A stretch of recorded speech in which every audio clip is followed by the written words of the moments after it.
Bonjour et bienvenue sur Les Dessous de l'IA, le podcast qui tente de mieux comprendre les évolutions de l'intelligence artificielle et leurs impacts sur nos sociétés. Bonne écoute. Bonjour Bruno et bienvenue sur Les Dessous de l'IA. Donc aujourd'hui, le fil rouge de notre échange va essayer de mieux comprendre le rôle que peuvent jouer les décideurs face à l'accélération à la fois technologique et écologique, et d'une certaine façon se demander si la course à l'IA, qu'on voit aujourd'hui notamment avec l'IA générative, accélère pas la perte de contrôle qu'on a sur notre avenir. Et avant de rentrer un peu dans le vif du sujet, est-ce que tu pourrais te présenter ton parcours et ce qui t'a amené à t'intéresser à ces questions de progrès, d'accélération technologique, de questions environnementales et à écrire dessus, parce que tu as publié un ouvrage récemment sur le sujet? Merci Clément déjà pour l'invitation. Donc je suis Bruno Markov, je suis de formation ingénieur. J'ai d'abord travaillé 12 ans à peu près dans le conseil aux entreprises, notamment autour de l'IA. Donc j'ai été data scientist moi-même avant de monter et piloter des équipes de data scientists. C'était vers 2012-2013, donc vraiment aux prémices de la première vague de l'IA. Et à partir de là, mon métier, ça a été de vendre un peu aux décideurs le futur selon la Silicon Valley, les préparer aux ruptures technologiques à venir, leur permettre de mieux les comprendre, de mieux les anticiper, de monter des labs, des startup studios pour repenser leur modèle économique avant de se faire ubériser, comme on disait à l'époque, on ne le dit plus trop, et de construire des ponts entre les grosses boîtes et l'écosystème startup. Et puis, au bout d'un moment, j'ai ressenti un peu l'absurdité de ne toujours parler du futur que sous un angle purement technologique, alors qu'en parallèle, les rapports du GIEC et mes lectures décrivaient un avenir un peu différent. Donc j'ai décidé de prendre du recul. J'ai suivi un deuxième master en prospective, et en parallèle, j'ai écrit mon premier roman, qui s'appelle Le dernier étage du monde, qui propose une sorte de satire de cette dictature de l'innovation, un peu des cabinets de conseil à Silicon Valley, qui en prédit d'ailleurs quelques-unes des dérives auxquelles on assiste aujourd'hui. Le livre a plutôt bien marché. D'ailleurs, il y a un projet d'adaptation en série télé qui est en cours. Et en parallèle, moi, je continue de m'adresser aux décideurs sous différentes formes. Je fais du conseil, des séminaires, des conférences, en gros. Toujours dans le but d'éclairer sur les ruptures à venir, mais cette fois avec un prisme systémique. Donc sans parti pris techno-optimiste qui change quand même pas mal de choses. Et donc, ce deuxième livre, il est né justement de cette activité-là et du constat que les décideurs auxquels je m'adresse, dès qu'on parle du futur, sont complètement déboussolés et tiraillés. Et pour cause, à 9h30, il y a un type comme moi qui vient leur parler de rupture systémique, de réchauffement climatique et d'effondrement de la biodiversité, qui leur dit que l'avenir, c'est la fin d'abondance énergétique et matérielle à crédit, d'énormes fluctuations auxquelles nos systèmes techniques et économiques sont profondément inadaptés. Et puis à 11h, il y a un type comme celui que j'étais avant, qui vient leur parler de rupture technologique, d'intelligence artificielle et d'hommes augmentés, qui leur disent ça va être complètement fou, c'est une renaissance, ça va tout bouleverser, tout résoudre, même le réchauffement climatique, à condition d'accélérer maintenant, plein pot et sans réfléchir. Donc résultat, les décideurs, ils sont tiraillés entre deux récits concurrents en fait de l'avenir. D'un côté, le futur selon les techno-évangélistes, et de l'autre, l'avenir décrit par le consensus scientifique. Si bien que même si cet avenir fait un peu peur, il est décrit comme inéluctable, ils se disent ok, ça a l'air grave, faudrait vraiment faire quelque chose, mais en même temps, est-ce que les scientifiques là qui me décrivent cet avenir, est-ce qu'ils tiennent vraiment compte des révolutions, des bouleversements inimaginables que va provoquer l'IA? Après tout, l'humanité, elle s'en est toujours sortie grâce au progrès technique. Donc voilà, moi j'entends beaucoup ça, et donc au bout du compte, ils continuent généralement d'accélérer sur la même trajectoire. Donc avec ce livre, moi j'ai voulu faire le tri, en gros, une bonne fois pour toutes, entre ces deux récits du futur que je connais bien, et surtout entre ce que la technologie peut faire pour nous et ce qu'elle pourra jamais faire à notre place. Donc c'est le point clé du livre, c'est le discernement technologique, qui est une qualité décisive qui nous fait cruellement défaut, surtout en ce moment, avec les promesses des techno-évangélistes qui n'y sont pas pour rien. Tu en as parlé rapidement, mais tu as pris un angle qui est assez, enfin, je sais pas si c'est innovant le bon terme, mais en tout cas, où tu prends un personnage, donc Pascal, qui est un décideur. Tu parlais d'un décideur qui est déboussolé. Alors lui, il conseille des entreprises aussi, donc peut-être que il y a un côté autobiographique, mais où il est un décideur qui est déboussolé justement face à cette accélération technologique, mais aussi à ce que tu décris, donc des problématiques liées au réchauffement climatique, la perte de biodiversité. Et j'ai en tête une anecdote que tu présentes dans ton livre, où justement il y avait je sais plus si c'est une interview, un échange entre Jean Jouzel et Patrick Pouyanné, le patron de Total, où Patrick Pouyanné, à un moment, répondait que, en gros, enfin, je résume, mais que fallait bien faire avec le monde réel et que donc, bah, continuer de faire comme d'habitude parce qu'il y avait les contraintes du monde réel qui s'opposaient aux contraintes et aux questions environnementales que décrivait Jean Jouzel, donc qui est membre du GIEC. Pourquoi tu as choisi cet angle-là du décideur et de ce personnage-là pour explorer justement ces tensions, ces conflits entre le progrès technologique, la crise écologique, pour essayer d'englober un peu tout ce qu'on connaît, et aussi l'IA, parce que j'ai l'impression que l'IA, c'est un peu la nouvelle couche qu'on rajoute sur le progrès technologique et qui est censé tirer un peu tout en avant. La citation de Pouyanné exacte, c'est je respecte le travail des scientifiques, mais il y a la vie réelle. Voilà. Donc je la trouve assez effectivement révélatrice. J'en parle pas mal dans le livre sur l'illusionnisme technologique. On y reviendra peut-être, mais pour le choix de prendre l'angle du décideur, ben ça fait des décennies que la catastrophe écologique est copieusement documentée, qu'elle fait l'objet d'un consensus scientifique toujours plus vaste. Et ce qu'on observe, enfin le moins qu'on puisse dire, c'est que ce progrès de nos connaissances se traduit pas par un changement proportionné, en tout cas, de nos décisions. Donc il y a quelque chose qui bloque dans ce passage de la connaissance à la décision. Et en fait, cette dissonance entre notre compréhension du monde et nos actes, pour moi, c'est un fait majeur de notre époque. Je pense que ça passionnera longtemps les futurs historiens parce que on sait qu'on va dans le mur, on sait le documenter, on sait dire comment, pourquoi, à quel rythme, par plein d'équations, mais on persiste sur la même trajectoire. Et donc pour moi, c'était évident qu'il fallait raconter cette histoire du point de vue d'un décideur pour mettre en récit justement cette impuissance et remonter à sa source. Donc le personnage de Pascal, je l'ai créé pour ça, pour répondre finalement à la question qui me taraude depuis 15 ans. Comment autant de personnes intelligentes, parce que la plupart le sont, et très analytiques, ayant conscience de la catastrophe écologique et de l'inconséquence de la trajectoire du progrès technique, continuent néanmoins d'appuyer sur l'accélérateur. Alors, il y a ceux qui sont complètement cyniques ou déconnectés et parfois aux plus hautes fonctions, mais bon, je pose pas la question pour eux parce que là, ce serait beaucoup plus rapide de répondre. Moi, je m'intéresse à la majorité de décideurs que je côtoie, qui se posent des questions, qui s'efforcent vraiment de bien faire, de bien agir, et dont la somme des décisions conduit pourtant au désastre. Et la réponse, moi, que j'entends assez souvent, pour expliquer cette dissonance, elle consiste à pointer l'irrationalité du décideur, de Pascal. Ces décisions, elles sont esclaves de ses biais cognitifs. Donc, ça part du principe que l'humain, trop humain, serait le maillon faible d'un système par ailleurs parfaitement rationnel et dénué de biais. Et ça, moi, c'est une idée qui me gratte un peu parce que quand Pascal il décide de parier sans discernement sur l'IA générative ou de financer de nouvelles centrales à charbon pour faire tourner ses data centers, est-ce qu'on peut vraiment parler d'une décision irrationnelle?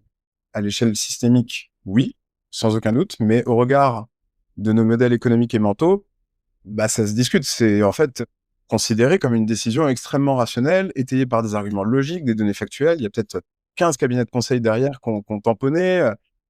Il y a beaucoup de décideurs qui auraient pris la même décision à sa place. Un algorithme qui se référerait à nos règles du jeu aurait pris la même décision à sa place. Donc, il doit bien y avoir quand même une certaine logique. Et donc, le point de départ de ce livre, ça a été de proposer une réponse complémentaire à celle des biais cognitifs, qui est plus importante à mes yeux, plus déterminante, c'est celle de verrous systémiques.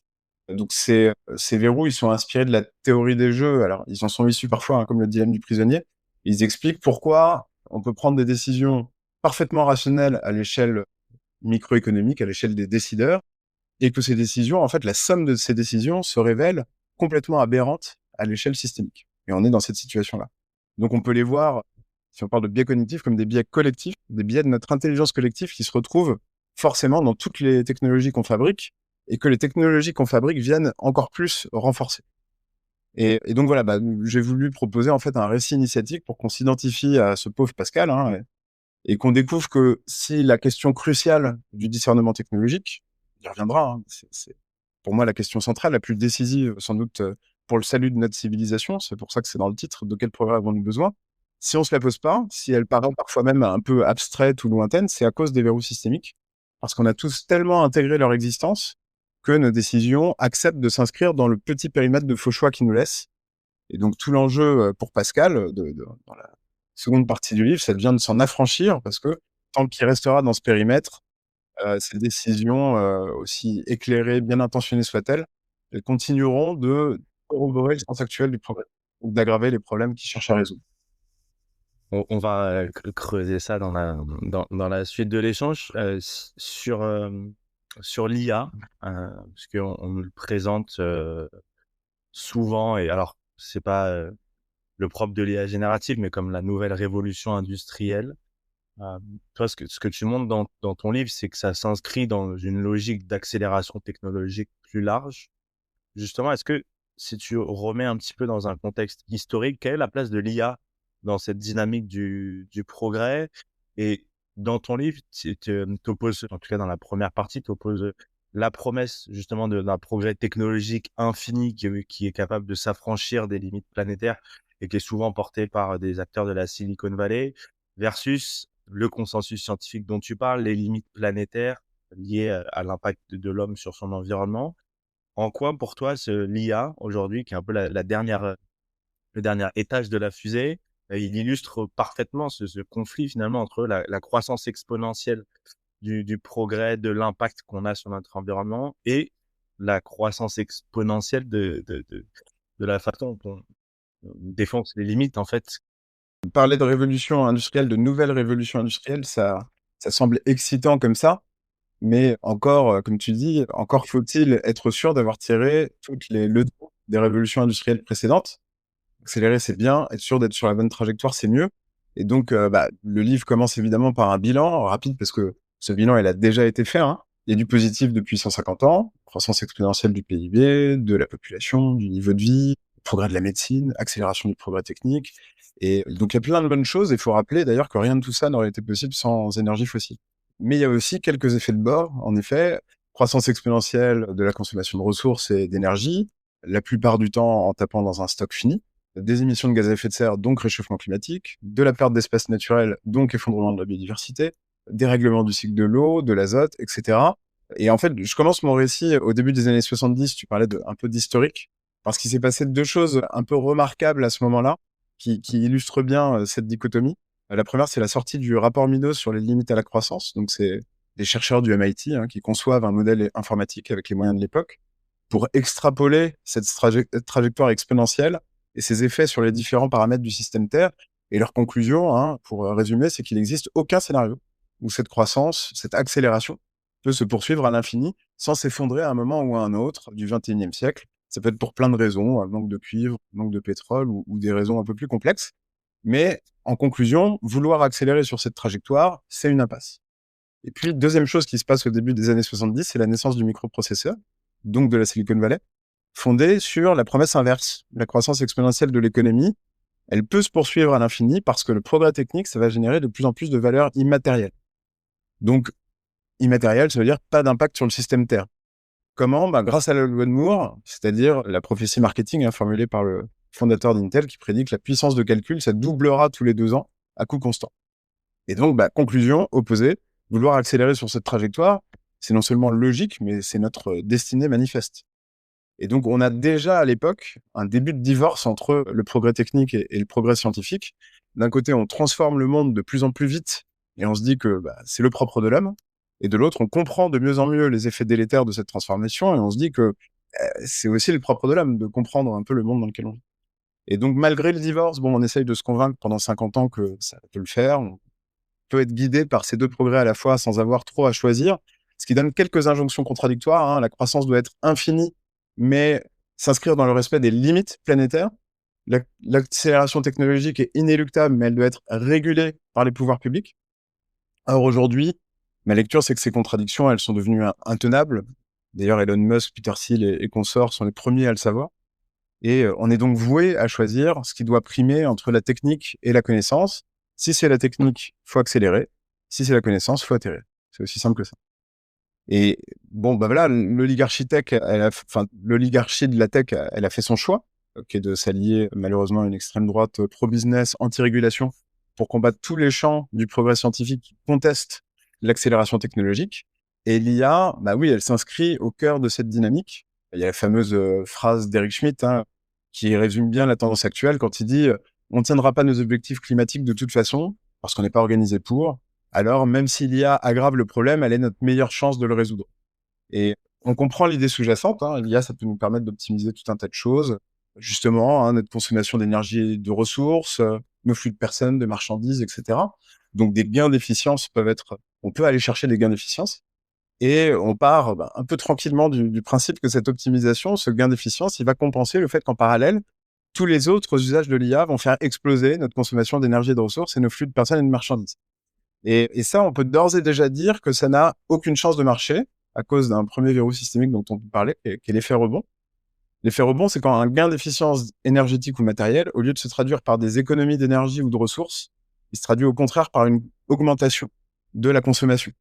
Et la première chose à savoir sur l'effet rebond, qui est assez connu, mais il faut savoir que c'est pas un cas particulier, une exception, un cas exotique, c'est la règle. C'est-à-dire que on l'observe systématiquement. On a des centaines d'exemples, les frigos, les voitures, les avions, la production d'énergie. Et donc, ça nous permet de dire, par exemple, quand Nvidia annonce des puces 96% plus efficientes pour l'entraînement des modèles, et que du coup, les big tech disent, vous voyez, l'IA, ça va devenir plus simple, vous vous inquiétez pour rien, comme d'habitude. C'est pas à débattre ou à questionner, c'est juste faux, en fait. Parce que tant qu'on prend pas explicitement des mesures contre l'effet rebond, qui ne sont pas prises, on sait déjà que ce gain d'efficience, il se traduira par de nouveaux usages plus superflus, donc par un rebond de la consommation énergétique de l'IA. Et on le sait d'autant plus que la Silicon Valley, depuis sa création, on pourrait dire que c'est un effet rebond perpétuel. Je parlais de la loi de Moore. La loi de Moore, elle nous dit pas, tous les 2 ans, la puissance de calcul, elle deviendra 2 fois moins chère. Elle nous dit, tous les 2 ans, on aura 2 fois plus de puissance de calcul à coût égal. C'est la même chose, mais formulée de manière à ce qu'on postule dès le départ que les gains d'efficience des semi-conducteurs, ils serviront à utiliser de plus en plus de puissance de calcul pour satisfaire des besoins de plus en plus superflus. Il y a un exemple assez connu. Dans une brosse à dents connectée aujourd'hui, il y a environ 100 fois plus de puissance de calcul que dans les supercalculateurs des missions Apollo qui guidaient voilà, les voyages lunaires. Et parmi toute cette valeur immatérielle, du coup, que ça nous permet de créer, qui est promise par la Silicon Valley, que la puissance de calcul nous permet de créer, il y a une promesse qui revient systématiquement, c'est celle de nous faire gagner du temps, les gains de productivité. Et là aussi, c'est un effet rebond, en fait. Le schéma est connu, on promet à Pascal, aux décideurs, qu'une technologie va lui permettre de gagner un temps fou. Donc avant-hier, c'était l'email, hier, la visioconférence, aujourd'hui, l'IA générative. Banco, du coup, Pascal, il en met partout. Et puis, quelques années plus tard, on revient le voir, on lui dit, bon, alors maintenant, qu'est-ce qui te prend le plus de temps dans ta journée? Pascal, il dit, répondre à mes emails, enchaîner les réunions en visio. Et demain, il dira probablement relire tous les contenus qui m'ont été générés par l'IA. Pourquoi? Parce qu'en l'occurrence, il y a un double effet rebond. Le premier, c'est que ce gain de temps, il est réel. C'est plus rapide d'envoyer un email qu'un courrier. C'est plus rapide d'organiser une visio qu'une réunion. Et c'est plus rapide de générer des contenus avec une IA que soi-même. Seulement, ce gain de temps réel, il est compensé par une démultiplication du nombre de messages, de réunions et de contenus induits par cette même technologie. Et le deuxième effet rebond, qui est un peu plus insidieux, c'est qu'un gain de temps, ça peut être que relatif. Or, tous les concurrents de Pascal ont déployé la même technologie. Donc, si tout le monde gagne du temps, personne n'en gagne. Le seul résultat, c'est que c'est une accélération de la cadence globale de l'économie qui justifiera bientôt que soient conçues d'autres solutions superflues pour nous faire gagner du temps, et ainsi de suite. Et donc là, voilà, on parle juste d'un verrou systémique, mais on voit déjà, il y en a 9 dans mon livre, donc 1 sur 9. Et il suffit déjà d'être certain que si on épouse cette révolution industrielle sans discernement, sans comprendre ces verrous, on est sûr à 100% de renforcer toutes les dynamiques et les modèles économiques et mentaux qui ont conduit à la catastrophe. Le pire, c'est qu'on le fera au prétexte de la résoudre.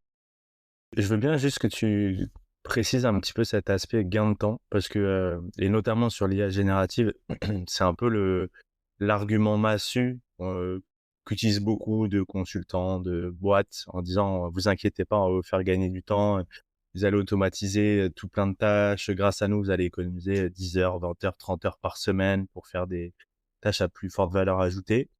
Tu donnes un exemple dans ton livre qui est issu d'un bouquin de Ivan Illich, je crois, sur la voiture.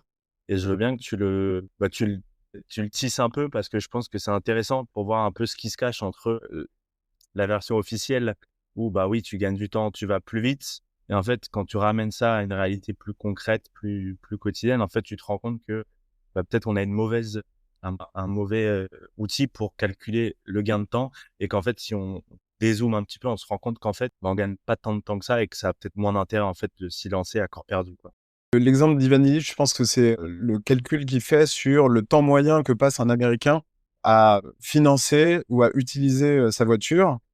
Et il en arrive à la conclusion, je peux pas faire le calcul de tête, faut retrouver le passage dans le livre, mais il en arrive à la conclusion qu'en fait, un Américain moyen va à la vitesse de 6 km/h si on compte le temps qu'il passe au travail pour financer l'assurance de sa voiture, son carburant, l'entretien, la voiture elle-même, plus le temps sur la route, dans les embouteillages, etc. Ça veut dire que si on rapporte la distance qu'il a effectivement parcourue au temps qu'il a passé à financer tout ce qui permet à cette voiture de fonctionner, la vitesse est égale à celle de la marche, d'une marche un peu rapide, sans tous les co-bénéfices de la marche. Et bah, Illich, c'est fou, hein. Enfin, c'est vraiment le seuil de contre-productivité, ça explique beaucoup de choses. C'est le seuil de contre-productivité, c'est ce principe qui dit que au-delà d'un certain seuil, toute technologie devient contre-productive au regard de ce pourquoi on l'a conçue. Et donc la voiture, c'est un bon exemple de ça. Plus il y a de gens qui utilisent leur voiture au prétexte d'aller plus vite, plus il va y avoir d'embouteillages, donc moins ce moyen de locomotion est rapide. Et on peut le transposer à plein de choses. Il y a aussi pour les réseaux sociaux. Plus il y a de gens qui veulent s'exprimer sur les réseaux sociaux au prétexte de faire entendre leur voix et d'attirer l'attention sur eux, plus nos attentions sont engorgées par une masse d'informations bruyantes, plus ce bruit empêche n'importe quelle voix d'être audible. Donc en fait, voilà, le seuil de contre-productivité s'applique à beaucoup de choses. Et je donne effectivement, alors je file un très long exemple dans le livre sur ce gain de temps et qu'est-ce que Pascal va pouvoir en faire de toutes ces heures libérées, parce que effectivement l'IA générative, bah, voilà, je prends l'exemple des traducteurs automatiques qui vont du coup lui libérer le temps qu'il aurait peut-être passé sur l'apprentissage d'une langue étrangère, parce que maintenant il y a un assistant qui va le faire pour lui. Et on ne peut vraiment prouver qu'il y a gain de temps que si le transfert de temps, parce que si on se base sur vraiment juste ce qui se passe réellement, c'est un transfert de temps. Et il y a gain de temps que si on s'en sert pour faire une activité plus constructive, à plus forte valeur ajoutée. Or, bah, le seuil de contre-productivité et l'exemple de Illich montrent qu'en fait, on va utiliser ce temps en grande partie pour financer par son travail la méga machine qui permet à toutes ces technologies de tourner. Un autre argument qu'on entend pas mal, pour justement justifier le développement de l'IA, c'est cette question de la compétitivité et tu en as parlé tout à l'heure du dilemme du prisonnier, bah, finalement si on le fait pas nous, d'autres le feront. En fait, qui nous enferme d'une certaine façon dans à titre, individuel ou microéconomique des décisions qui nous semblent rationnelles, tu en parlais tout à l'heure, mais que si on les prend au niveau collectif, en fait, à long terme, ça fait que des perdants. Et la question que j'avais envie de te poser, c'est comment on fait justement pour s'extraire de ce jeu-là, alors même qu'à titre individuel, en fait, on a intérêt, en tout cas le jeu dans lequel on joue, le système économique, on a intérêt à y aller parce que oui, si on fait x3 sur la productivité des salariés, bah forcément, ça va avoir un impact positif sur peut-être le chiffre d'affaires, sur la marge de l'entreprise. Donc, enfin, dans le jeu dans lequel on joue, c'est intéressant. Et donc, la question, c'est comment on fait pour, est-ce qu'on peut s'en extraire et si oui, comment? Et je rajouterais une autre chose à ta réflexion. Mais si on se place au niveau peut-être géopolitique mondial, on se rend compte que quand même, on se retrouve dans une situation géopolitique qui est de plus en plus tendue, brutale, où on se rend compte que bah, peut-être que tous les modèles qu'on avait construits, alors qui étaient imparfaits, où on a des instances qui permettent de réguler, où on essaie de discuter, de se mettre d'accord, d'avoir un cadre collectif, elles sont un petit peu en train de voler en éclats. Et sur l'IA en particulier, il y a quand même un vrai sujet autour de l'IA militaire où bah, on le voit en Ukraine, à Gaza, où bah, les armées s'engouffrent là-dedans. Et là, pour le coup, on se dit, par exemple, d'un point de vue, je sais pas, français, européen, si demain les Chinois ou les Américains, ils ont des drones complètement autonomes et il y a un vrai gain d'efficience et d'efficacité sur le champ de bataille. Et si on n'y va pas, là, la problématique, elle est réelle, elle est concrète. On peut perdre des guerres, enfin, je me dis, c'est ni blanc ni noir et il y a ce dilemme de prisonnier. Et en même temps, là, pour le coup, tu vois, Pouyanné, il parlait de la vie réelle. Bah, si on prend l'IA militaire, la vie réelle, c'est qu'il y a toutes ces technos qui se développent, qui permettent vraiment d'être plus efficaces et potentiellement demain de gagner des guerres, là où d'autres y seraient pas allés. Donc voilà, comment on prend tout ça, ça. Le dilemme du prisonnier, déjà, faut effectivement bien comprendre le nombre hallucinant, vertigineux de situations dans lesquelles on le retrouve.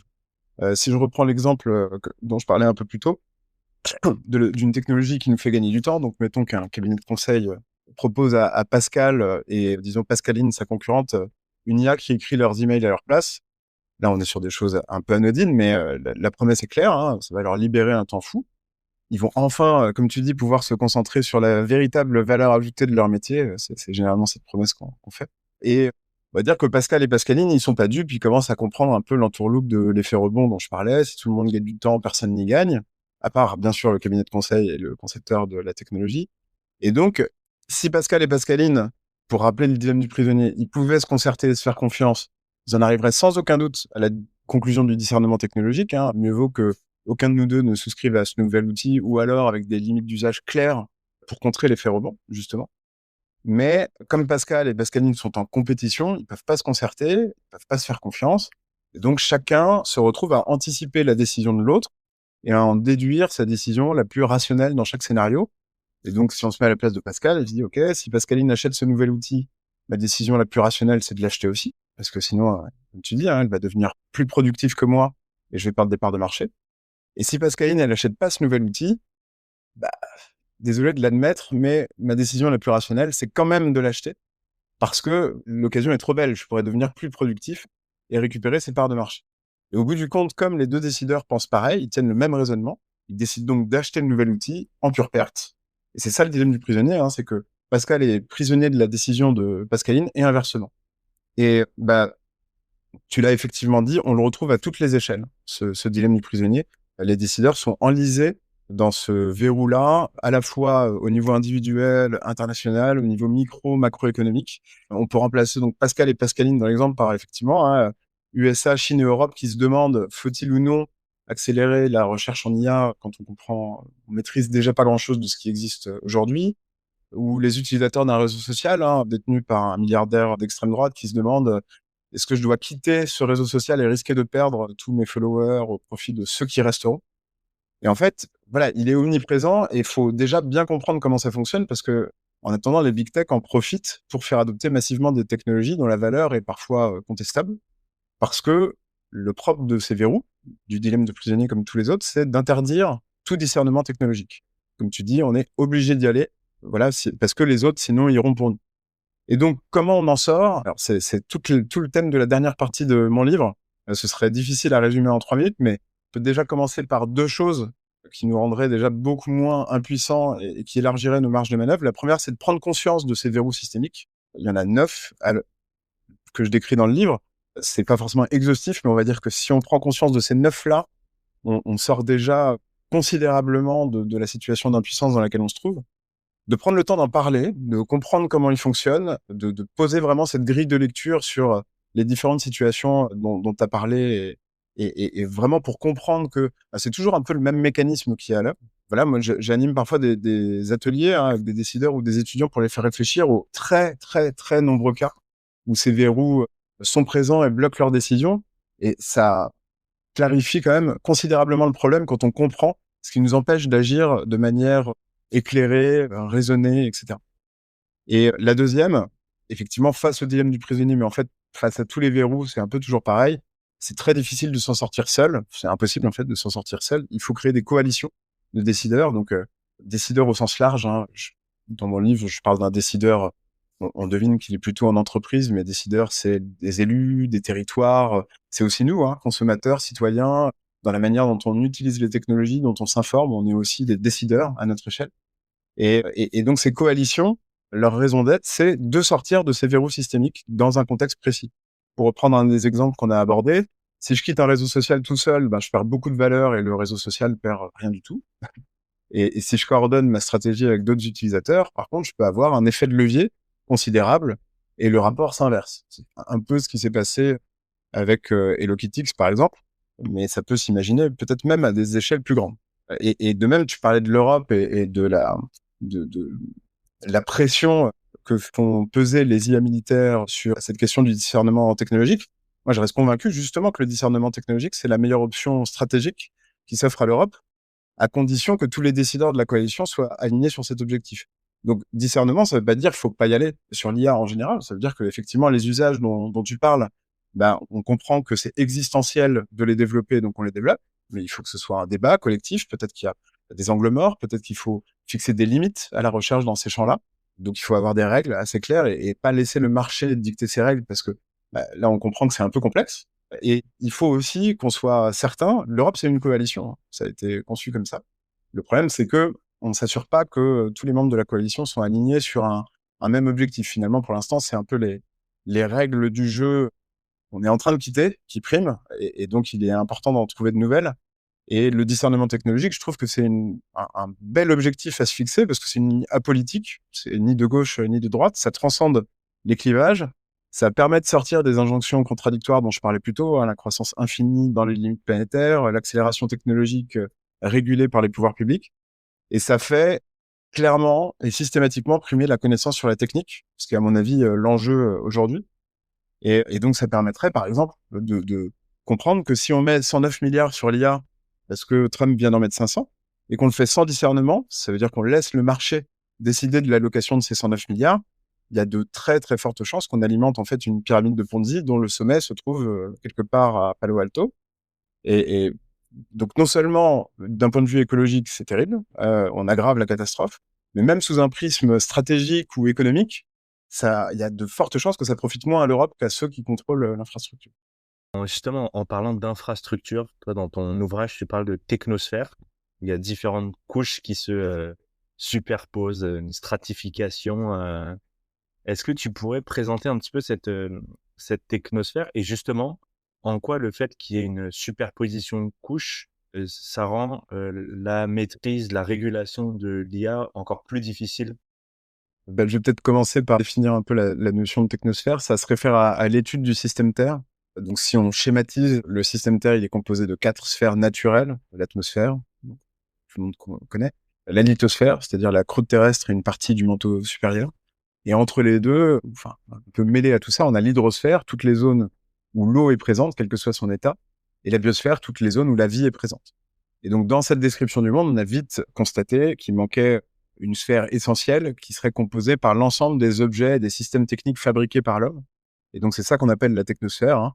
Et donc, ça englobe effectivement tout ce qu'on utilise, tous les objets, systèmes techniques qu'on utilise, mais surtout, tu mentionnes toute l'infrastructure, la technostructure très complexe qu'il y a derrière. Donc, évidemment, la technosphère, c'est pas seulement le smartphone tout léger et très agile qu'on a en main, c'est les tonnes et les tonnes de centrales nucléaires, camions, porte-containers, toutes les machines nécessaires à l'extraction des minerais, etc., qu'il y a derrière et sans lesquelles ce petit écran tout léger et tout agile ne pourrait pas fonctionner. Et c'est vrai que quand on se disait qu'il manquait une sphère essentielle, ben on croyait pas si bien dire parce qu'on estime depuis 2020 que cette technosphère, elle pèse plus lourd que la biomasse terrestre et marine. C'est-à-dire si on additionne vraiment tous les arbres, les vaches, les humains, etc., tous les êtres vivants, on a une technosphère plus lourde. Donc c'est quand même un moment assez important de l'histoire du système Terre. Et maintenant que les présentations sont faites, cette technosphère, on peut en dire deux choses, hein. On lui doit tous les bienfaits de la modernité. Ça, c'est la première chose. On l'a vu, hein. Voilà, notre confort, notre sécurité, notre espérance de vie, l'assujettissement du monde à nos moindres désirs. Et la deuxième chose, c'est qu'on lui doit aussi tout ce qui dysfonctionne dans les autres sphères naturelles du système Terre à cause de cette démesure. Donc, on peut citer l'atmosphère avec le réchauffement climatique, hein, qui est dû au combustible fossile qu'il faut brûler pour nourrir cette technosphère en énergie. On peut citer la biosphère avec l'effondrement de la biodiversité qui est dû au réchauffement climatique, mais aussi à la perte d'espaces naturels au profit des espaces urbains agricoles. Donc, des espaces qui sont façonnés par la technique pour la technique. On pourrait parler de la lithosphère avec l'appauvrissement des sols, de l'hydrosphère avec l'eutrophisation, l'acidification des océans. Ce qu'il faut retenir, voilà, c'est que tout le système Terre est déstabilisé par la démesure de notre technosphère. Donc c'est pas la technosphère en elle-même, c'est sa démesure. Et là où ça devient insidieux, et ça comprend un peu la situation dans laquelle on se trouve, pardon, c'est qu'à cause d'un verrou systémique qu'on appelle le biais technosolutionniste, on a le réflexe, en fait, face à tout nouveau problème, de chercher une solution technique. On va tout de suite aller vers dans cette direction-là. Donc, on voit bien le cercle vicieux, hein. Plus on prend conscience des dégâts causés par la démesure de notre technosphère, plus on ajoute à cette démesure en y accumulant de nouvelles solutions techniques qui, pour la majeure partie d'entre elles, contribueront à aggraver le problème à cause des verrous systémiques. Et donc, cette idée, elle est résumée dans un chapitre de mon livre qui est intitulé « Le problème est dans nos solutions ». Donc, si le problème est dans nos solutions, qu'est-ce qu'on fait? Enfin, comment on résout ce problème-là? Donc, la réponse, c'est le discernement technologique. Je montre vraiment que c'est la condition sine qua non. Si on continue de fabriquer tout ce qu'on peut fabriquer sans discernement, c'est mort. Mais vraiment, il y a pas, il y a pas d'autre choix que de faire preuve de discernement technologique. Et donc, effectivement, il y a cette partie du livre, tu parles de stratification, où j'épluche notre technosphère couche après couche, un peu comme un oignon, pour montrer qu'elle est composée de solutions valables. Oui, il y a des problèmes réels, il y en a plein, il y a plein d'usages magnifiques de la technologie auxquels on voudrait renoncer pour rien au monde. Mais le souci, c'est que notre technosphère, elle comporte en parallèle 5 à 10 fois plus de solutions superflues, absurdes ou mal conçues, dont on peut démontrer objectivement qu'elles aggravent ces mêmes problèmes en parallèle. Et donc ce constat, il s'applique, c'est ça qui est bien, autant à l'ensemble de la technosphère, donc de nos systèmes et objets techniques, mais on peut aussi le répliquer sur chaque sous-domaine. Par exemple, l'IA, finalement, on retrouve les différentes catégories dont je parle dans le livre, auxquelles correspondent à chaque fois un verrou systémique. On retrouve du déterminisme technologique, c'est-à-dire des solutions conçues sans problème à résoudre, juste parce qu'on pouvait le faire. On retrouve de la technologie névrotique, c'est-à-dire des solutions techniques à des problèmes qui appellerait plutôt une solution d'ordre psychologique, par exemple, se construire une bande d'amis imaginaires avec ChatGPT. Apparemment, ça existe de plus en plus. On retrouve de l'illusionnisme technologique, c'est-à-dire une forte propension à exagérer la potentialité d'une technologie tout en masquant son fonctionnement réel. Donc là, l'IA, on va peut-être en parler, mais c'est un exemple absolu d'illusionnisme technologique. On peut penser à l'invisibilisation de toutes les du réagencement pharaonique de ressources et d'énergie qui sont nécessaires pour que ça fonctionne, mais aussi des milliards d'heures passées par des travailleurs du clic pour qu'on puisse croire à l'illusion d'une intelligence qui nous parle. On retrouve de la dépendance au sentier, c'est-à-dire une manière de nous enfermer dans un sillon technologique duquel nos économies deviennent de plus en plus dépendantes, donc captives, ce qui donne un pouvoir démesuré à ceux qui contrôlent ces technologies, comme le montre le chantage d'Elon Musk en Ukraine. Et on retrouve de l'effet rebond, ça on en a parlé. Et donc, déployée sans discernement, l'IA, elle connaîtra largement plus d'usages contre-productifs que d'usages valables. En fait, c'est évident. Comme il est évident, quand on regarde bien, que les usages valables de l'IA seront pas suffisants pour justifier les niveaux de valorisation actuels. On sent bien que pour rentabiliser les investissements et justifier cette bulle, il faudra nécessairement des deepfakes, des vidéos selfies avec des oreilles de chat, de la propagande par astroturfing, des applications militaires comme à Gaza ou en Ukraine, et toutes sortes d'autres usages bien toxiques. Sinon, le modèle économique tient pas, tout simplement. Et ce qui nous mène à une question capitale, notamment pour l'Europe. Comment on peut concevoir un modèle économique alternatif pour l'IA qui encourage au discernement technologique? Je serais curieux de savoir quelle est la réponse à cette question, les pistes de réponse à cette question. Alors, en tout cas, faut la poser, il faut y réfléchir collectivement, parce que, encore une fois, c'est un problème qui est indissociable des verrous systémiques. Et donc, c'est pas tout d'un coup une entreprise hyper visionnaire qui va arriver avec le bon modèle économique. C'est un modèle économique qui doit être concerté. C'est une stratégie coordonnée entre plusieurs types d'acteurs. Déjà, tous ceux qui développent la technologie, tous ceux qui l'utilisent, tous ceux qui la régulent. Il faut qu'il y ait un tout petit peu de concertation quand même pour trouver une réponse valable à cette question.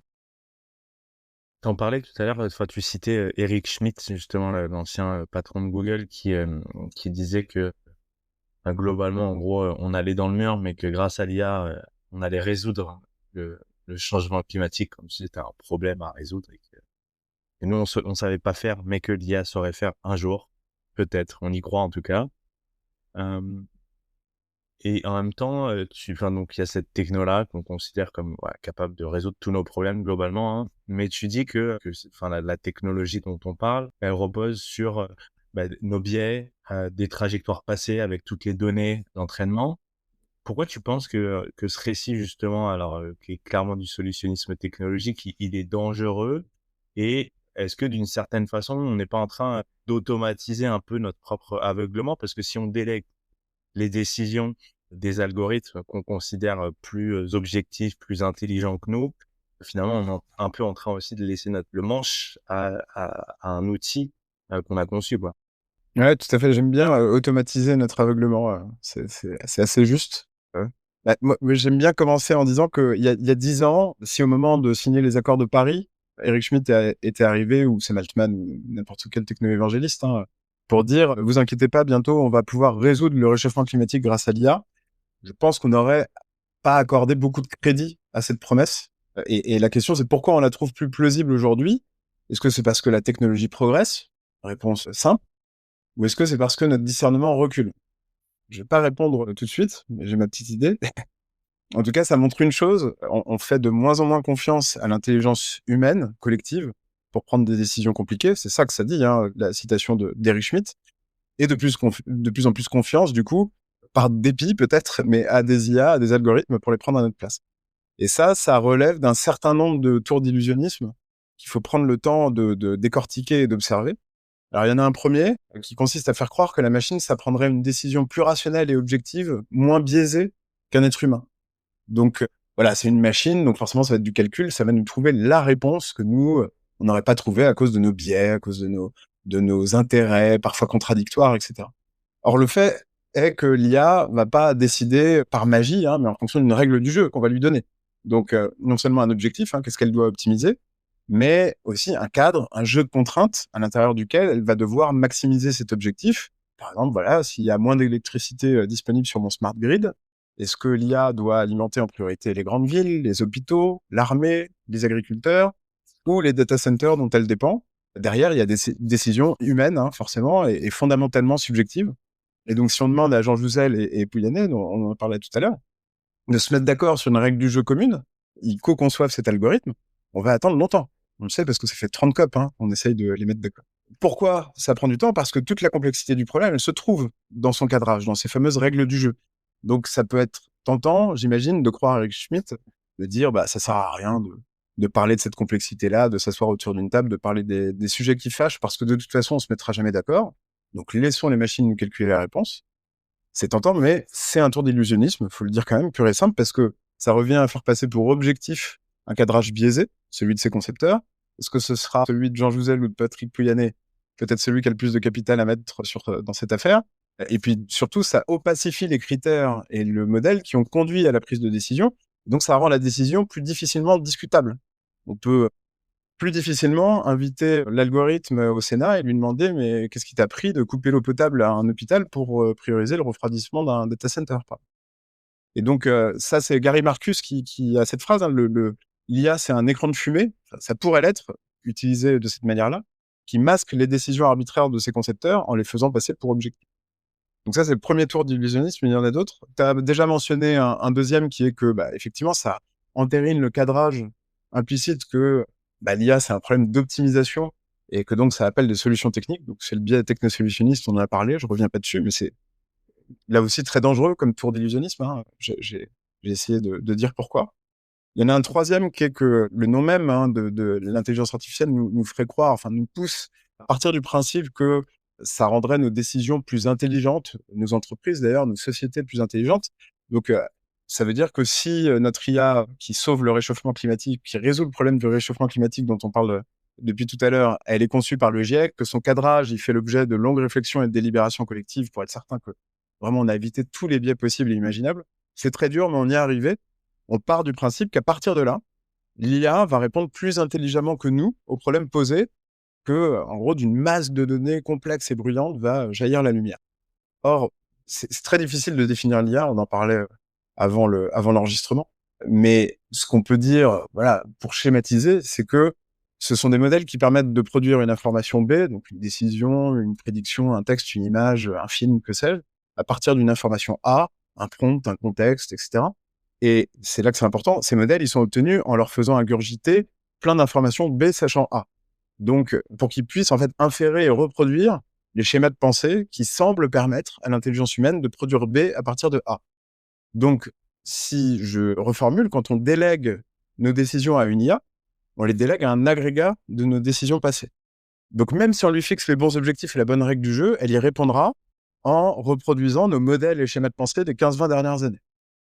Alors, si on était sûr d'avoir produit sur la période 2008-2025 une majorité de décisions éclairées, de contenu sage et pertinent et de délibération lucide, on pourrait se dire, OK, tout peut s'accroire qu'on est un modèle de sagesse en ce moment. La trajectoire est la bonne, on peut passer en pilote automatique, comme tu dis. Mais si, comme je l'ai expliqué, dans le livre, hein, la catastrophe écologique, elle vient avant tout de l'inadéquation de nos modèles à la réalité décrite par la science. Alors, comme tu le suggères dans ta question, hein, vouloir automatiser nos décisions à partir de ces modèles, c'est vraiment absurde. Et d'ailleurs, je dis dans le livre que l'IA, elle est souvent présentée aux investisseurs comme un game changer. Tu sais, ça va tout changer, ça va tout disrupter. Mais le terme de game locker, en fait, lui conviendrait mieux parce qu'elle tend à rendre nos modèles et nos règles du jeu indiscutables et à nous bloquer dessus. Il y a d'autres tours d'illusionnisme encore. Hein, moi, je trouve que c'est passionnant. Il faudrait vraiment commencer par là.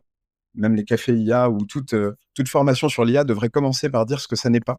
Le 4e tour d'illusionnisme, c'est, on retrouve en fait dans la phrase d'Eric Schmidt d'ailleurs, hein, en creux, l'idée que de toute façon, notre intelligence collective, elle est incapable de trouver des solutions parce qu'on n'est pas organisé pour résoudre des problèmes complexes par consensus. Ça marche pas, quoi. On a essayé, c'est le paradigme depuis Bretton Woods, et vous voyez bien, ça marche pas, le monde va mal, donc il faut arrêter ça. Mais c'est marrant parce que, allons au bout de ce raisonnement, l'IA, elle pourrait pas nous aider à faire ça plutôt? C'est marrant, on nous présente une technologie qui peut faire des miracles et pourquoi pas celui de nous mettre un peu plus d'accord, de mettre notre intelligence collective sur le droit chemin. Et au fait, pourquoi notre intelligence collective, elle dévisse depuis 15-20 ans? C'est parce qu'il y a une génération précédente d'IA qui provient des mêmes acteurs, hein, et qui est toujours massivement déployée, à laquelle on a délégué le soin de filtrer et d'hiérarchiser l'information qui nous parvient du monde. Résultat, en un temps record, hein, 15 ans à peu près, on a perdu vraiment des milliards d'êtres humains ont perdu leur capacité à dissocier le vrai du faux, les faits des opinions, l'essentiel de l'insignifiant, les opinions spontanées de la propagande orchestrée. Et en un mot, voilà, notre discernement s'est effondré à cause du même principe. Hein, chacun s'est laissé enfermer dans son petit modèle du monde et sa bulle de filtre construite par extrapolation de ses certitudes passées. Et aujourd'hui, finalement, le plus puissant obstacle à l'action climatique et au discernement, c'est ça. C'est l'atomisation de la réalité consensuelle qui résulte des algorithmes sociaux. Parce que forcément, hein, qu'on est incapable de se mettre d'accord sur une hiérarchisation des problèmes ou de délibérer des solutions, puisqu'on n'est même pas capable de se mettre d'accord sur une description commune de la réalité, sur la véracité du réchauffement climatique ou même sur la forme de la Terre, hein. Évidemment.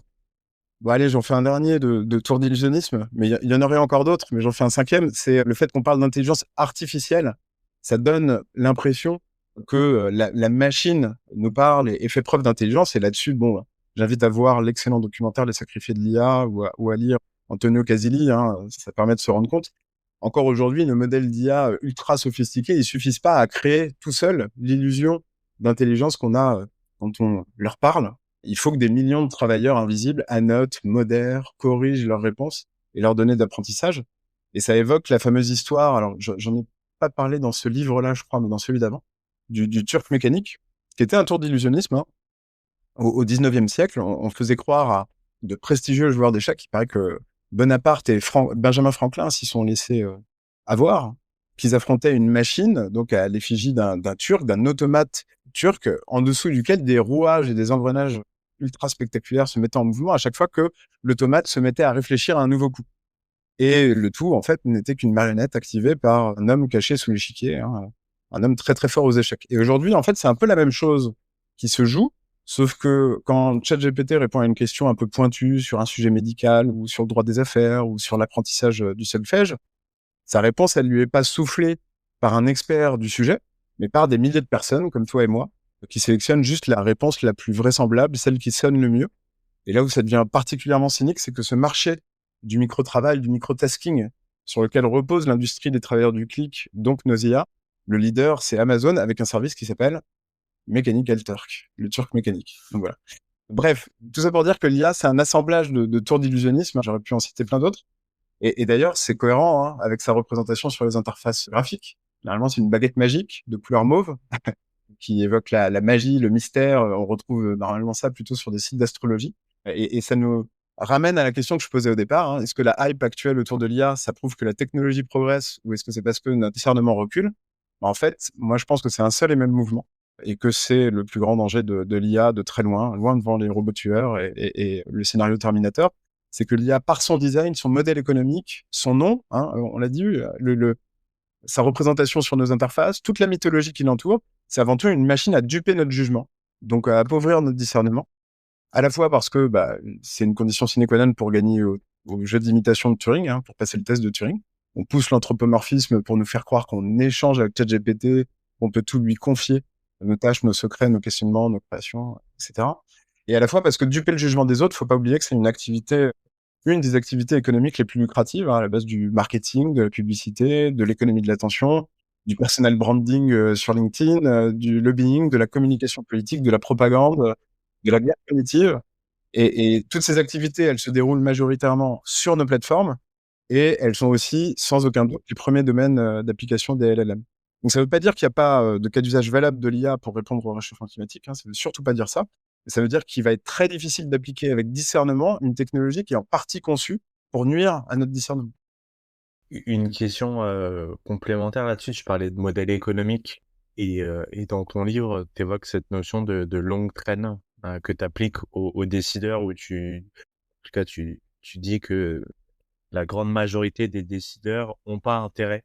En tout cas, sont des perdants à long terme dans le système et qu'il y a une captation par certaines grandes entreprises et certains décideurs qui raflent la mise, on va dire, au détriment de tous les autres. Et que donc, tous ces décideurs-là, finalement, ils n'ont pas intérêt à poursuivre dans ce système-là. Pour autant, ils continuent avec ce que tu décrivais sur le dilemme du prisonnier, notamment.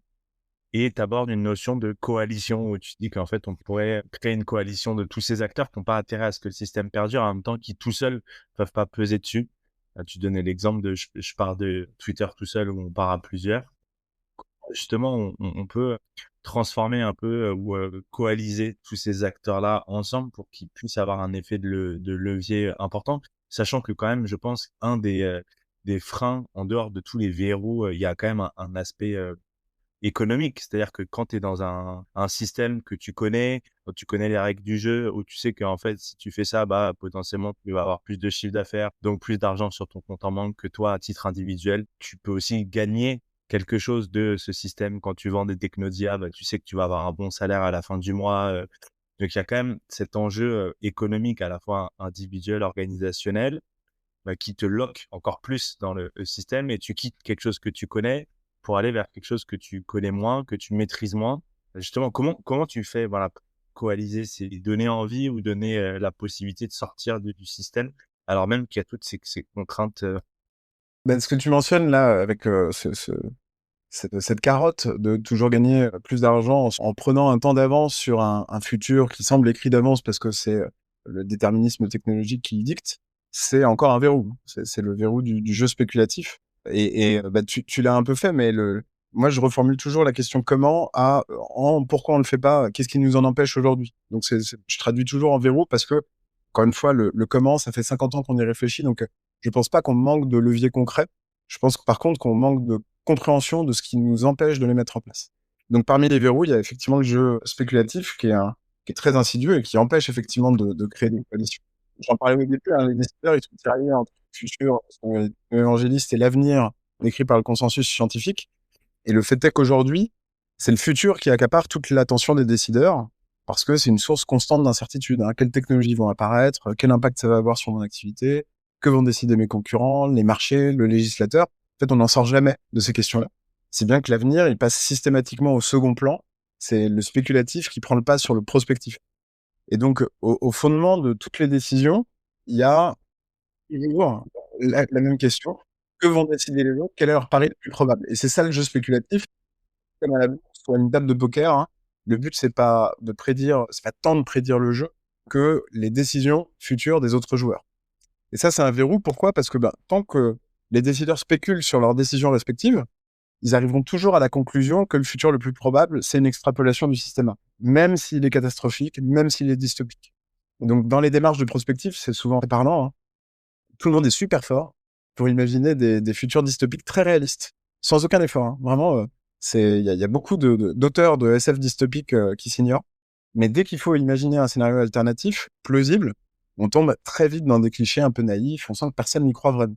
Donc le seul moyen de sortir de ce déterminisme, c'est de changer de question, et donc d'arrêter de se demander que vont décider les autres, quel est le pari le plus probable, ce qui est une source d'incertitude inépuisable, et se demander à la place que va-t-il advenir de manière certaine, sauf rupture, dans nos prises de décision.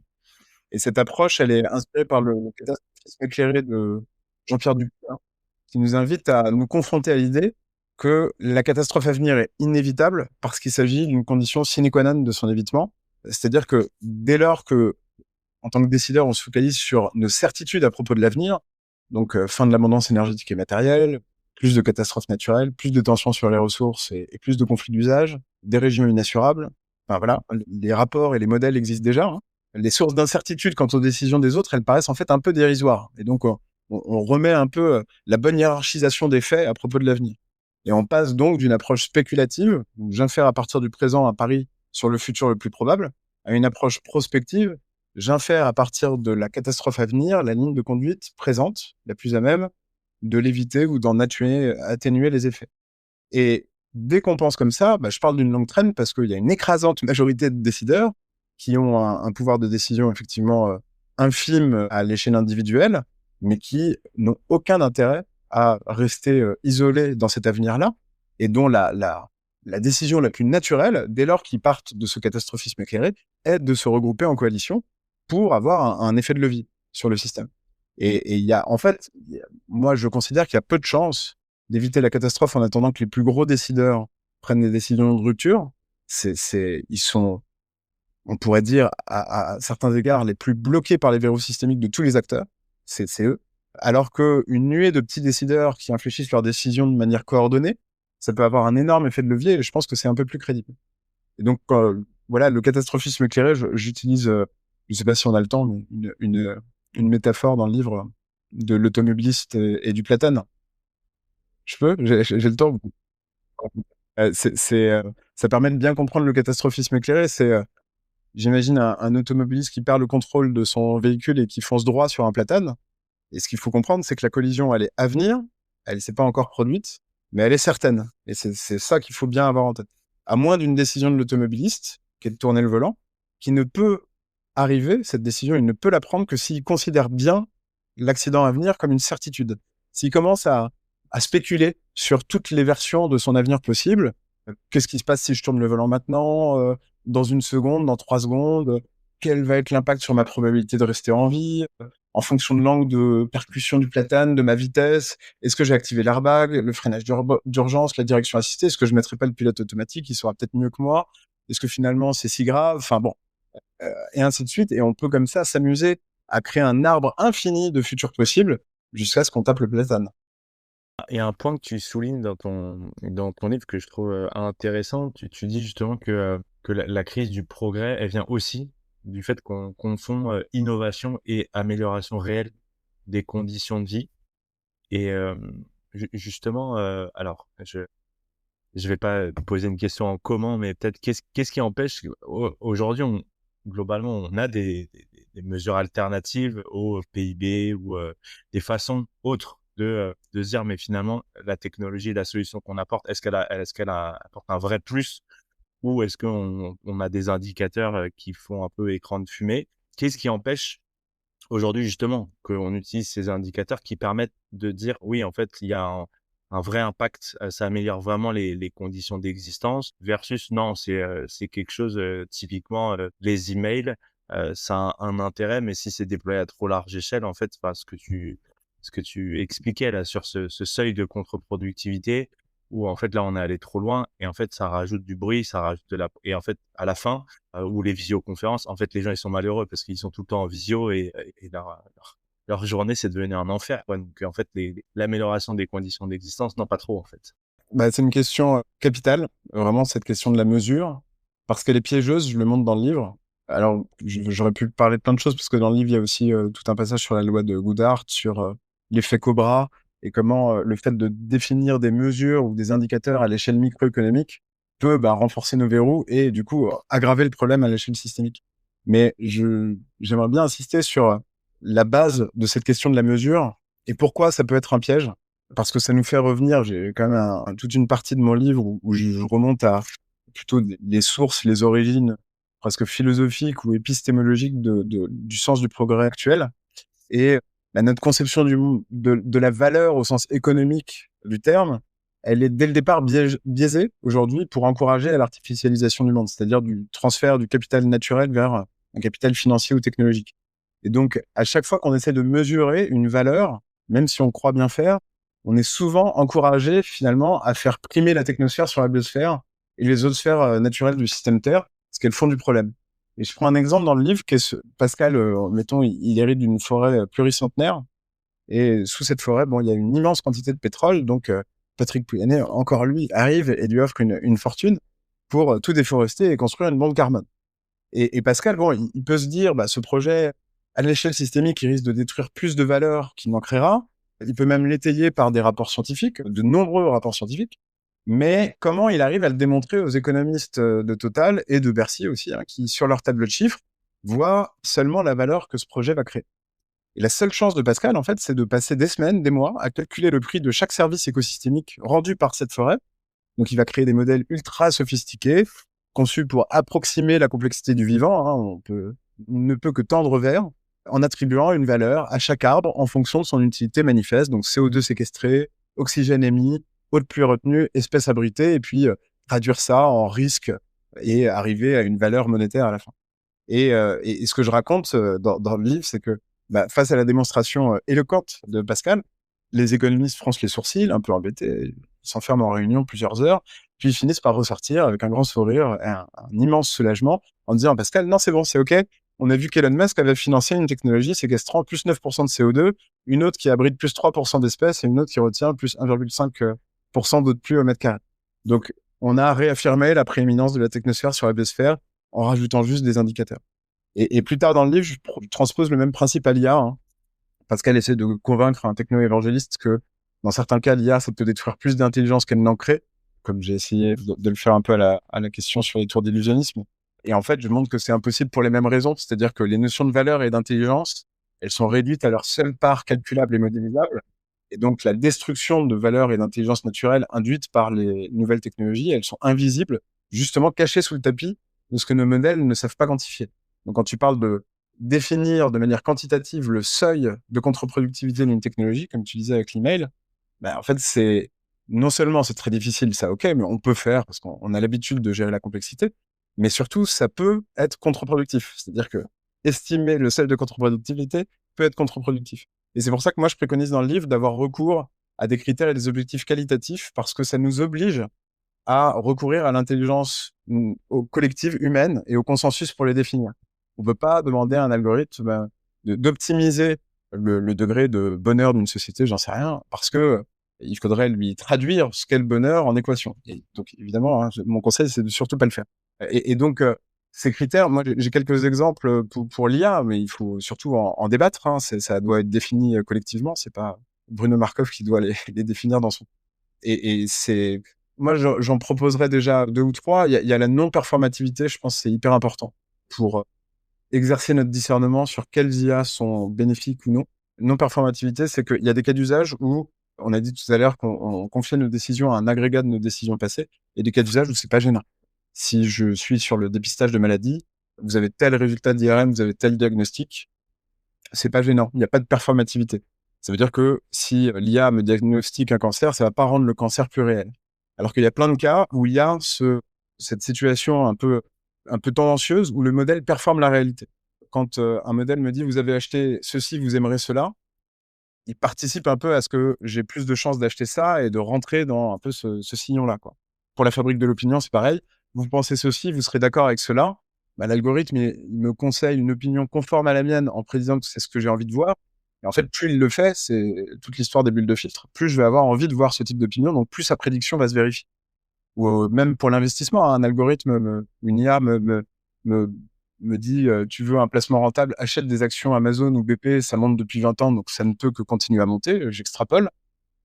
Plus elle va conseiller ça à plein de gens, plus ça risque d'être autoréalisateur.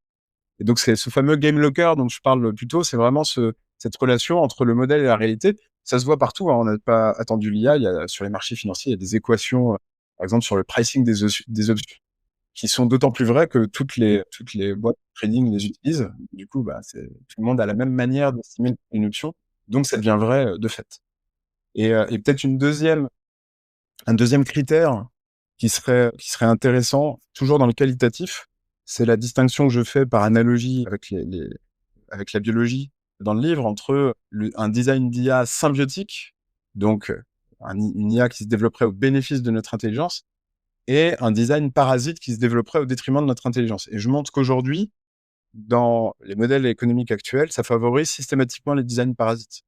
Donc, faut imaginer, c'est pas une IA voilà, il y a un modèle qui a vraiment, qui excelle au fait de comprendre le piano, exceller au fait de générer de nouvelles partitions, et cetera. Et donc, faut imaginer 2 designs, l'un symbiotique qui va être fait pour affiner le style des pianistes amateurs ou confirmés, en les faisant progresser sur leur technique d'improvisation, sur leur exploration musicale, en les accompagnant et en faisant des ruptures de rythme, en jouant avec eux, et cetera. Donc, on va dire, je sais pas si d'ailleurs c'est si souhaitable que ça, mais en tout cas, c'est un design symbiotique parce que ça développe la capacité pianiste humain en même temps que ça améliore le modèle.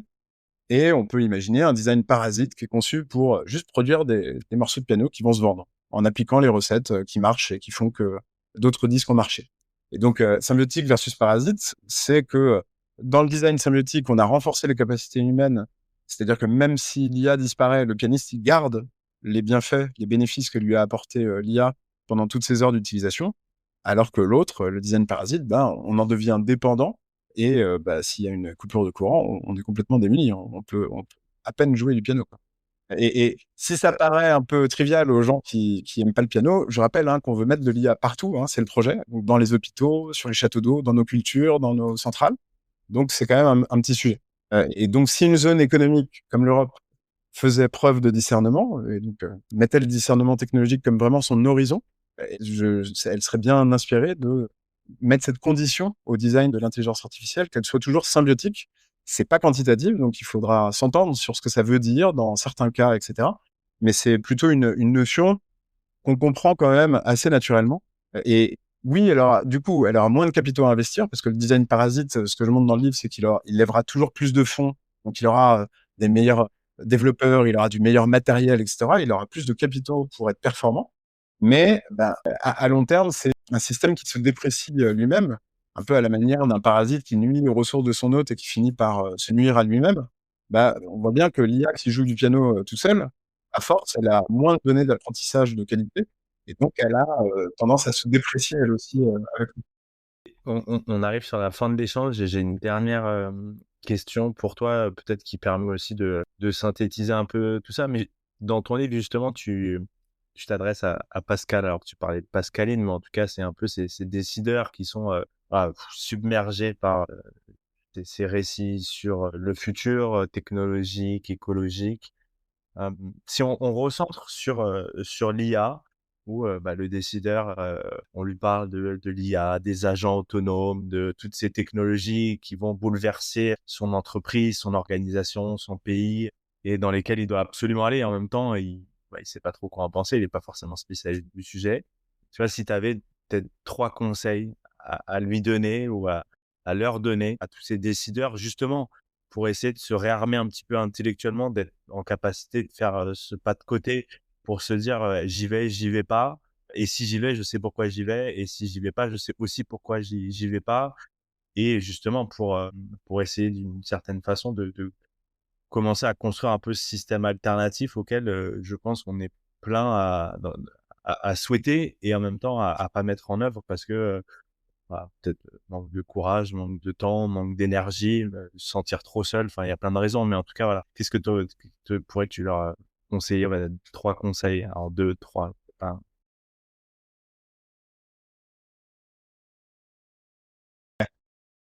ouais ou manque de vocabulaire commun, je pense aussi. Donc conseil numéro 1, bon je le compterai pas dans les 3 parce il est un peu simple, c'est emparez-vous de ces concepts, hein, verrou systémique et discernement technologique, jouez avec et voyez à quel point ça s'applique à plein de situations et ça permet de clarifier souvent ces situations et de prendre des décisions plus éclairées.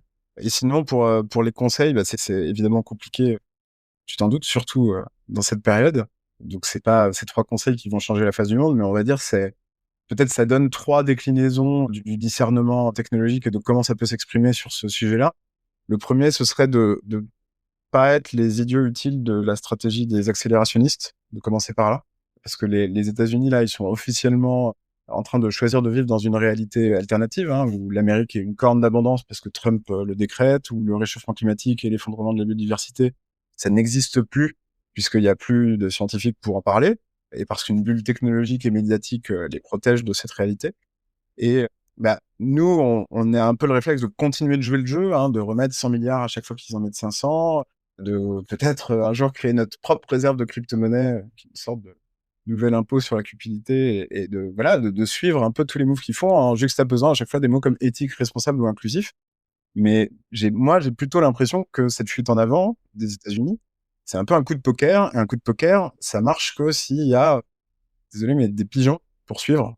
Et aujourd'hui, il faut des pigeons pour nourrir la bulle de l'IA sans en contrôler l'infrastructure. Il faut des pigeons pour nourrir la bulle des crypto-monnaies dès que Trump ou Musk ou Milei font une annonce. Pour continuer d'utiliser des plateformes alors qu'on sait que ce sont des armes de propagande. On l'a prouvé pendant 10 ans. Voilà.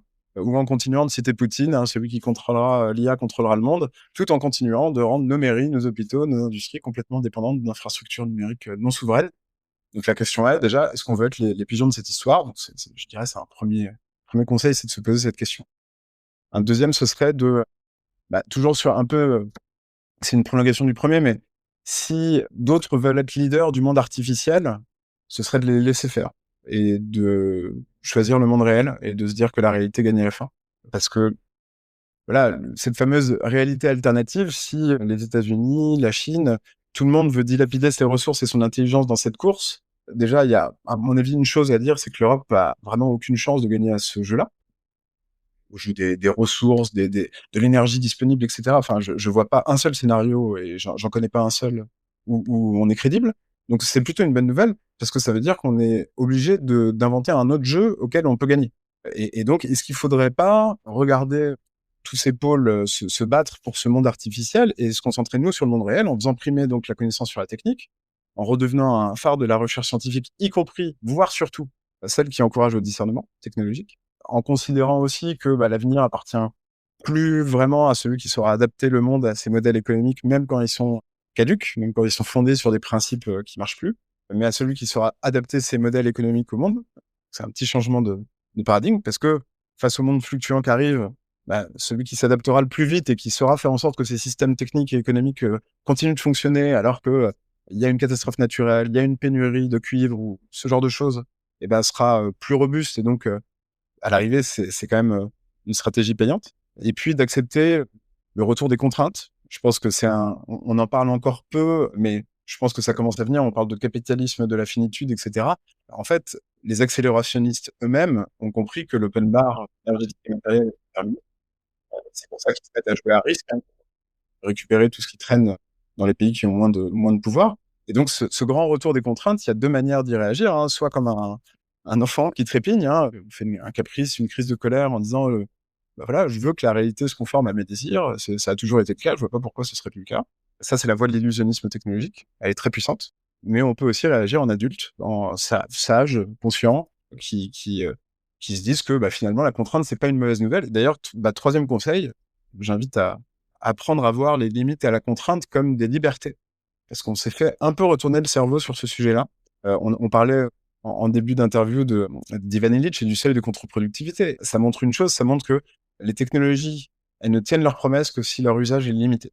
C'est ça, le seuil de contre-productivité. C'est que si on va vers l'illimité, il y a toujours un seuil au-delà duquel la technologie ne tient plus sa promesse, elle devient contre-productive. C'est contre-intuitif parce que on se dit tous, on baigne dans cette idéologie qui nous dit l'illimité, c'est la liberté. Je pense qu'on commence quand même un peu tous à comprendre que c'est de l'enfumage.